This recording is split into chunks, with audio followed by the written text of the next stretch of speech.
people are being kidnapped. And while they're in church, people are being kidnapped, people are being killed, brutalized, all because of their religion. And that should spark outrage in the great America. And that's what it did. And again, we're not backing down anymore. We are not going to be silenced by the bullies anymore, okay? Know that. Hear that. Receive that, bullies. We won't be silenced ever again. We will speak up for Christians wherever they are in this world. Amen. Amen. Right, so what we witnessed in that clip was something so ideologically disorienting that it should send us all careening into a crisis of hermeneutics about what celebrity activism means in this particularly deranged moment of American politics. And you have to understand that Nicki Minaj just appeared at Turning Point USA's America Fest, speaking at the United Nations in November to raise awareness about persecution against Christians in Nigeria, which is absolutely real and horrifying, and the suffering demands our moral attention. But, and this is where we're going to dive deep into the weaponization of legitimate human suffering by authoritarian movements, the fact that over 7,000 Christians have been killed in Nigeria in 2025 alone, with hundreds more kidnapped and tortured by extremist groups such as Boko Haram, is unconscionable and represents one of the gravest humanitarian catastrophes of our time. Yet what makes this moment so explosively complex is that we're watching a genuine crisis become instrumentalized by right-wing culture warriors who have discovered that religious persecution narratives can be retrofitted into their broader civilizational war rhetoric. And I need you to stay with me, because we're about to excavate the layers of this like archaeologists uncovering the strata of ideological manipulation. The numbers are staggering, and they should shake us to our core, because reports from Open Doors indicate that more Christians are killed every year in Nigeria than the rest of the world combined, and between 2019 and 2023, nearly 17,000 Christians were killed in targeted attacks because of their faith, with more than 7,000 victims reported just in the first 7 months of 2025, along with around 700 to 800 kidnappings. And when you read these statistics, when you truly metabolize the reality that at least 1,100 deaths occurred in Benue State, including the Yelawada massacre in June, when 280 Christians were killed, you cannot dismiss this as manufactured outrage because people are dying in their churches. They are being hunted for their faith, and jihadist violence continues to escalate, with Christians particularly at risk from targeted attacks by Islamist militants, including Fulani fighters, Boko Haram, and IWAP, which increased under former President Muhammadu Buhari.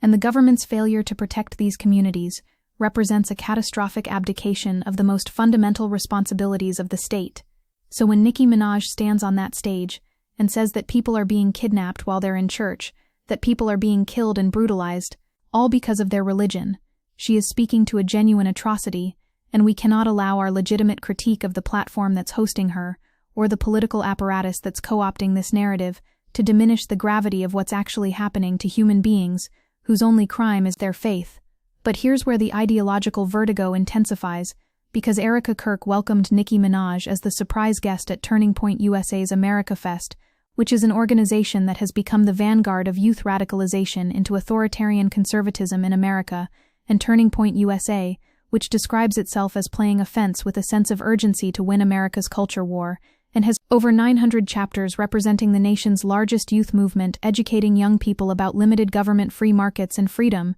is fundamentally an engine of right-wing cultural hegemony that deploys the aesthetics of youth rebellion to launder deeply reactionary politics into something that feels transgressive and cool. And the fact that this America Fest conference, which brought together Republican leaders, media personalities, and conservative activists, exposed deep ideological disagreements within the conservative movement, with figures like Ben Shapiro, Megyn Kelly, and Tucker Carlson attacking each other on stage over U.S. support to Israel, bigotry, free speech, and other related topics,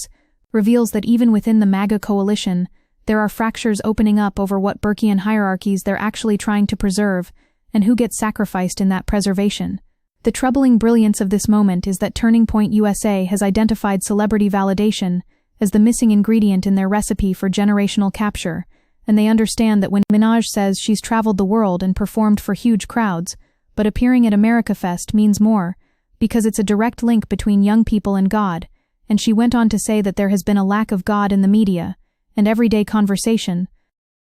She's providing something that Ben Shapiro's debate performances and Tucker Carlson's conspiratorial bloviating can never quite achieve, which is cultural credibility with demographics that wouldn't otherwise give two shits about limited government talking points.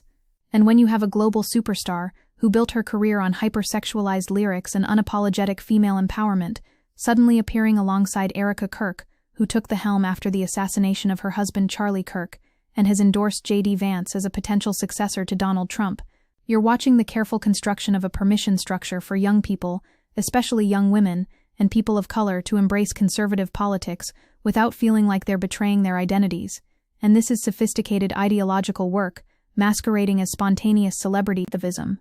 Because let's be devastatingly clear about what Turning Point USA actually represents in the landscape of American conservatism, and why their interest in Nigerian Christian persecution is so nakedly instrumental. You have to understand that this is the organization that promotes the cultural Marxism conspiracy theory, claiming to combat it in universities, while Kirk described universities as islands of totalitarianism, and they maintain a professor watch list to surveil and target academics whose scholarship they find ideologically threatening. An English instructor at Arizona State University, who was listed on that watch list and was a co-founder of Drag Story Hour Arizona, was followed by a TPUSA crew and pushed onto concrete with ASU's president saying TPUSA was at fault for harassment and violence.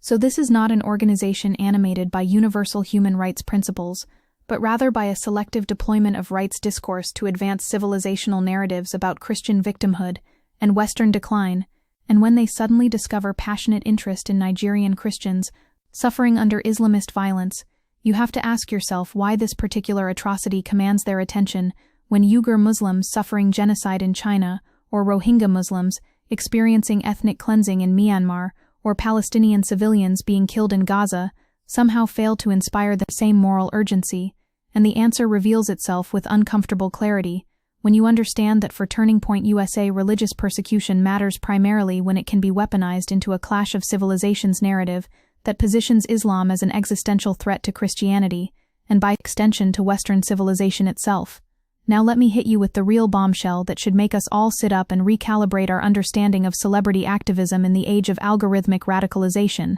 because Minaj praised both Donald Trump and J.D. Vance, saying they have an uncanny ability to relate to the American people, and she expressed utmost respect and admiration for Trump, saying he's given so many people hope that there's a chance to beat the bad guys and win with integrity and tact. And this represents a profound ideological transformation for an artist who in 2018 was one of several celebrities condemning Trump's zero-tolerance immigration policy that split more than 5,000 children from their families at the Mexico border, and when pressed about this evolution, she told the stage it's okay to change your mind. Which on its face sounds like intellectual growth but actually elides the more troubling question of what specific material conditions or ideological encounters precipitated this particular rightward drift.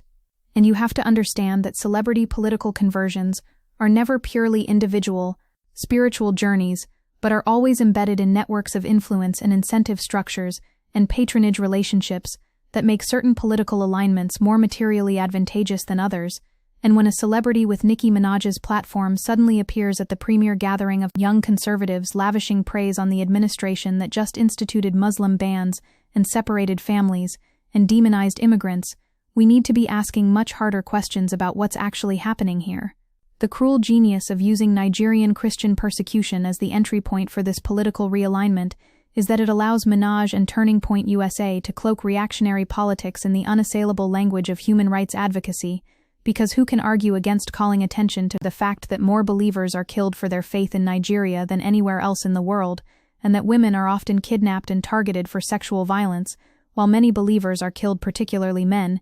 and these are objectively horrific human rights violations that demand international intervention and solidarity. But the selectivity of the outrage is what betrays the underlying agenda, because Turning Point USA and the Trump administration that declared Nigeria a country of particular concern in November 2025, following a campaign by Congressman Riley Moore, alleging alarming and ongoing persecution of Christians with 7,000 killed in 2025 alone, have demonstrated precisely zero interest in a universalist human rights framework that would extend the same protection to all persecuted religious minorities, regardless of whether their suffering can be instrumentalized into civilizational warfare narratives. And I need you to understand the breathtaking hypocrisy at play here, because President Biden lifted Nigeria's country of particular concern designation in 2021, and Congress is now urging Trump to reinstate it.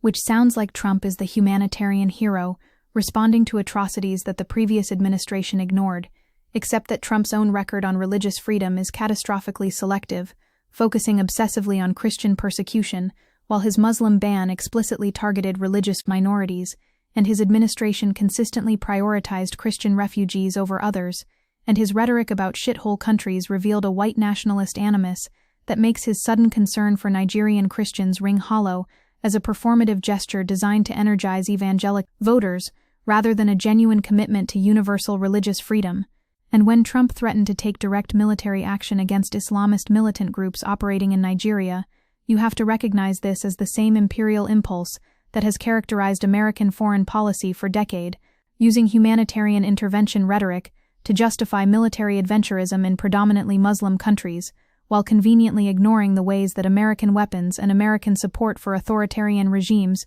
create the conditions for extremism to flourish. But wait, because we're about to detonate an even bigger interpretive bomb about what's happening when celebrities become ideological conduits for authoritarian movements, and you need to grasp that in an era where social media dominates public discourse, celebrities have gained unprecedented influence with millions of followers, and their tweets and Instagram posts can spark widespread discussion or controversy in mere seconds, as they frequently use their platforms to voice opinions on political, social, and environmental issues, and this means that celebrity political speech operates with an entirely different magnitude of influence than ordinary citizens possess. Because when Nicki Minaj, who has tens of millions of followers across multiple platforms, declares her support for Trump and appears at Turning Point USA, she's not just expressing a personal opinion, she's licensing millions of young people, particularly young women and young people of color, to see MAGA politics as compatible with their identities and their values. And the research on celebrity political influence shows that celebrities have two kinds of specific power,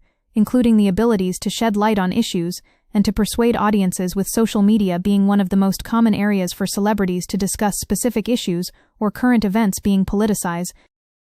And while in the United States most celebrities tend to hold liberal and left-wing political beliefs, often supporting the DNC, the right has been desperately trying to cultivate their own celebrity validators to counteract the overwhelming progressive tilt of entertainment culture. This is where the cynicism becomes almost unbearable, because Turning Point USA understands that celebrities wield tremendous influence over their audiences, and when a well-known public figure endorses a cause, it garners attention, helps raise awareness, and often results in significant donations or social action. But they also understand that activism from celebrities is not always welcomed with open arms, as their public statements often spark controversy, with critics arguing they should stay in their lane and avoid wading into topics outside their expertise, which creates a perfect opportunity for the right to position themselves as the true defenders of free speech, welcoming heterodox voices that the allegedly censorious left would cancel. And when Minaj declares that we're not backing down anymore, and we are not going to be silenced by the bullies anymore, she's deploying the exact rhetorical framework that Turning Point USA has cultivated to transform every critique of right-wing politics into an act of authoritarian censorship, thereby immunizing conservative speech from accountability, while simultaneously delegitimizing progressive opposition as bullying. The question of who exactly these bullies are supposed to be remains conspicuously vague throughout Minaj's remarks, and this vagueness is strategic because it allows her audience to project their own grievances onto this shadowy oppressive force, whether that's mainstream media, or liberal elites, or cancel culture, or the deep state, or whatever boogeyman conservative media has most recently conjured. And when she says we will speak up for Christians wherever they are in this world, she's articulating what sounds like a universal human rights commitment, but is actually being absorbed into a specifically Christian nationalist framework that sees the persecution of Christians as uniquely significant and uniquely worthy of American intervention in ways that the persecution of other religious groups somehow isn't. And you have to understand that Christian nationalism, which Vance reinforced when he said the U.S. always will be a Christian nation, adding that Christianity is America's creed,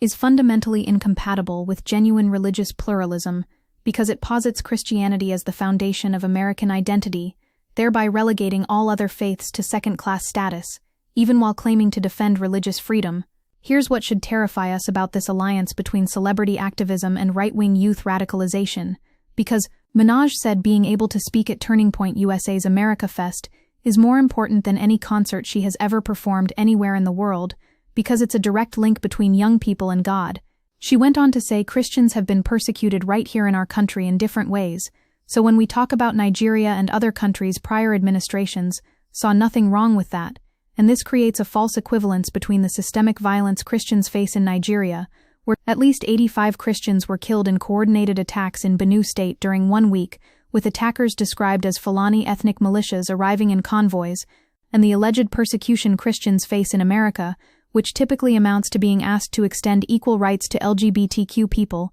or being criticized for imposing their religious beliefs on others through legislation. And this false equivalence is ideologically essential for Christian nationalism, because it allows American evangelicals to see themselves as embattled victims fighting for survival, rather than as members of the most politically powerful religious demographic in American history, who have controlled the Supreme Court and dominated American politics for generations. The humanitarian crisis in Nigeria is real, and it's devastating, and it demands our urgent attention, but we need to be clear-eyed about how that crisis is being weaponized by actors whose commitment to human rights is nakedly selective and instrumental, and when reports indicate Nigeria is headquartering and providing safe haven for no fewer than 22 Islamic terror groups in Africa, with links to ISIS and ISIL, with the Middle Belt and northern states especially volatile, as Islamic militant groups like Boko Haram, Fulani extremists, and ISWAP target Christian communities through mass killings, kidnappings, and church burnings. The scale of violence is undeniable,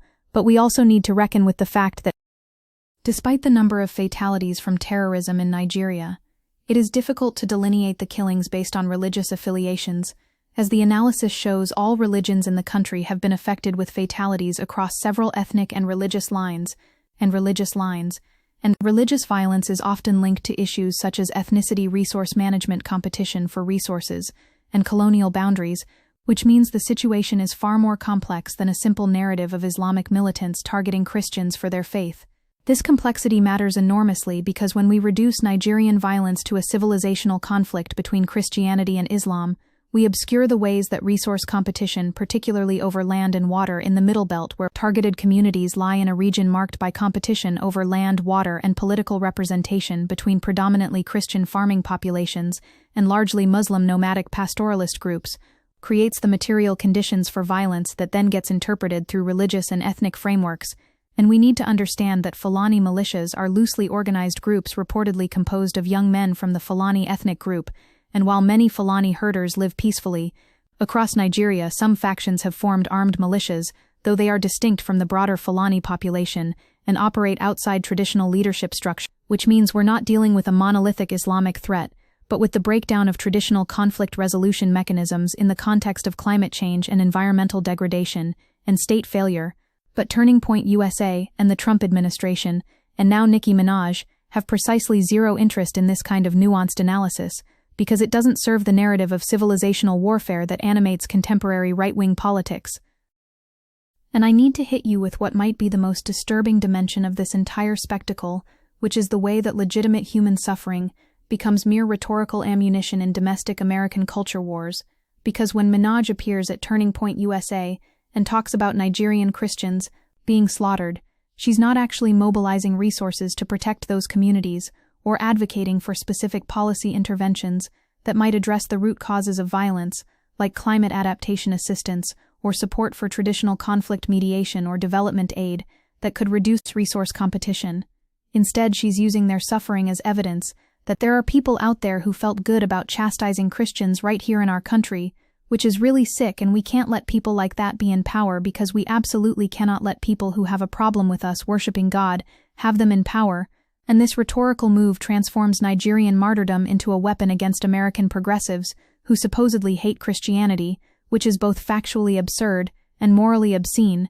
The entire framing rests on this fantasy of progressive persecution of Christians in America, which is belied by every empirical measure of religious freedom and political power in this country, because American Christians, particularly white evangelicals, wield enormous political influence. They have successfully reshaped the Supreme Court to reflect their values. They have passed countless laws restricting abortion and LGBTQ rights based on their religious convictions, and they face no legal barriers to practicing their faith. What they do face is critique, when they attempt to impose their religious beliefs on others through law, and they face social consequences when they express bigoted views, and they face political opposition when they align themselves with authoritarian movements, and this is not persecution, this is democracy. But the genius of the persecution narrative is that it allows Christians to maintain their sense of victimhood even while exercising hegemonic power, and it provides moral justification for increasingly authoritarian politics framed as necessary self-defense against secular persecution. Now let's talk about what it means that this alliance between celebrity activism and right-wing youth radicalization is happening specifically at a moment when Turning Point USA's first America Fest without Charlie Kirk revealed ideological rifts within the conservative movement, as prominent conservative figures clashed, exposing underlying divisions within the Republican Party and Trump's MAGA base, and the conference highlighted a large debate within the MAGA movement about which kinds of voices are being amplified, including when Ben Shapiro criticized Tucker Carlson for his interview with white nationalist Nick Fuentes, because this internal fracturing creates opportunities for celebrities like Minaj to position themselves as unifying figures who transcend ideological infighting to focus on supposedly universal values, like protecting persecuted Christians, and the fact that Vice President J.D. Vance spoke at the conference and is viewed as the man who can keep the party's big tent together through the Trump era and beyond, as he not only addressed the friction but encouraged attendees to embrace it, reveals that MAGA leadership understands that the coalition is inherently unstable and requires constant ideological work to prevent it from collapsing under the weight of its own contradictions.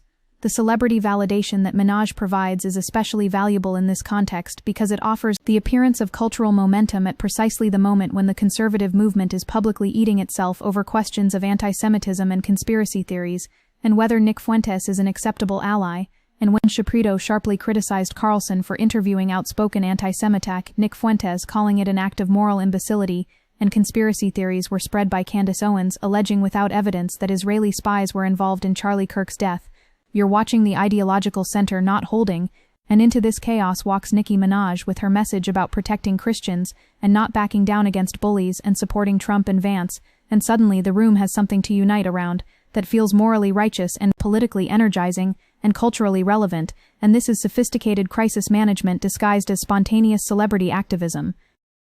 But we need to excavate the deeper question of what happens to progressive politics when legitimate human rights concerns become monopolized by the right. And this is genuinely one of the most vexing strategic challenges facing the contemporary left, because Nigerian Christian persecution is real. Progressives should care about it, and should be organizing solidarity, and should be demanding accountability and intervention. But when we do, we risk amplifying narratives that get weaponized into civilizational warfare rhetoric. And yet when we don't, we abandon suffering people to become rhetorical property of the right, and we allow Turning Point USA to claim the moral high ground as the only political movement that actually gives a damn about persecuted Christians, and this is an impossible bind that reveals the ways that universal human rights discourse can be selectively deployed to advance particularist and even reactionary politics. The only way out of this bind is to insist loudly and repeatedly that we oppose all religious persecution against all faiths in all contexts, and that means Christians in Nigeria and Muslims in China, and Rohingya in Myanmar, and Jews everywhere, and that our commitment to religious freedom is genuinely universal rather than instrumentally selective. And this brings us to what might be the most important interpretive intervention we can make about this entire spectacle, which is recognizing that when Minaj talks about bullies who are trying to silence Christians, she's participating in what the philosopher Wendy Brown calls ressentiment politics, where perceived victimhood becomes the basis for claiming moral authority and political power. Minaj articulated this when she said those who oppose Christians are intimidated and insecure and small inside, because hearing Christians worship God irritates them and their spirit irritates them, because when we speak they get shown up, and when the truth walks in the room, the lies hide. And this framework transforms every political disagreement into a cosmic battle between truth and lies, between good and evil, between the righteous persecuted and the evil persecutors. And once you adopt this framework, there's no possibility for democratic deliberation or compromise or mutual recognition, because your opponents aren't people with different values or interests. They're literally agents of evil who must be defeated, and this is the ideological architecture of authoritarianism. The tragedy is that there are real bullies in this story, and they're the ones killing Christians in Nigerian churches and burning villages and kidnapping women, but those bullies are being rhetorically collapsed with American progressives who critique Christian nationalism or support LGBTQ rights or advocate for reproductive freedom, and this collapse is not accidental, it's the entire point, because if you can convince American evangelicals that the secular progressives who want universal healthcare and climate action are morally equivalent to Boko Haram terrorists who murder people in churches, then you can justify increasingly authoritarian politics as necessary self-defense, and you can position Trump and Vance as Christian protectors rather than as aspiring autocrats, and you can transform every election into an apocalyptic battle for Christian survival. And Nicki Minaj, whether she fully understands it or not, has become a vector for this ideological transmission, lending her cultural capital and her celebrity influence to a movement that is fundamentally hostile to the pluralistic democracy she claims to be protecting. So what do we do with all of this? Because the human suffering is real and deserves our response, but the political instrumentalization of that suffering is also real and deserves our critique, and we cannot allow the right to monopolize concern for persecuted Christians, while we also cannot uncritically amplify civilizational warfare narratives, and the only path forward is to insist on genuine universalism in human rights advocacy, while simultaneously exposing the selective and instrumental nature of right-wing concern for religious freedom. We need to be the ones demanding that America condemn persecution of all religious minorities with equal vigor, and we need to be the ones advocating for policies that actually address root causes of violence, rather than just military interventionism, and we need to be the ones building solidarity with persecuted communities in ways that don't require them to become pawns in our domestic culture wars, and we need to recognize that when celebrities like Nicki Minaj align themselves with authoritarian movements in the name of protecting the vulnerable, they're actually making vulnerable people everywhere less safe by legitimizing the politics of resentment, civilizational warfare, that creates the conditions for more violence. This moment demands moral clarity without simplification, and political courage without opportunism, and genuine solidarity without instrumentalization, and those are extraordinarily difficult standards to meet. But they're the only standards adequate to the complexity of the crisis we're facing, is simultaneously a humanitarian catastrophe in Nigeria, and an authoritarian threat in America, and a celebrity spectacle that obscures both. We have to hold all of these dimensions in our analysis simultaneously, and refuse the temptation to reduce this to either pure humanitarianism or pure cynicism, because it's both, and the challenge is fighting for the human rights of Nigerian Christians, while also fighting against the Christian nationalist authoritarianism that's trying to use their suffering as a weapon, and that's the work ahead of us, and it's going to require everything we've got.